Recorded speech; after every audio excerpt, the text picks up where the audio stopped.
ভাই, তোমরা যারা বলছো যে আর্জেন্টিনা অন্যায়ভাবে জিতুক, কেলেঙ্কারি করে জিতুক, ন্যায়ভাবে জিতুক, অবিচার করে জিতুক, রাজনৈতিক প্রথার মাধ্যমে জিতুক, দুর্নীতি করে জিতুক, তবু তো তারা জিততে পারছে। কিন্তু ব্রাজিল তো তবুও জিততে পারছে না।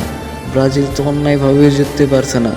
তো তোমরা একটা কথা শুনে রাখো, ব্রাজিলের জার্সিতে ঘামের দাগ পাবা, ব্রাজিলের জার্সিতে কাদার দাগ পাবা, ব্রাজিলের জার্সিতে রয়েছে রক্তের দাগ, কিন্তু কেলেঙ্কারির দাগ নেই, অন্যায়ের দাগ নেই।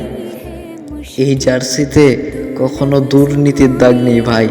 আমাদের জিতা লাগবে না, আমরা হারতে রাজি আছি, কিন্তু অন্যায়, দুর্নীতি, রাজনৈতিকের মাধ্যমে জিততে রাজি নাই। সুদ ঘুষ থেকে আমরা বিরত আছি ভাই।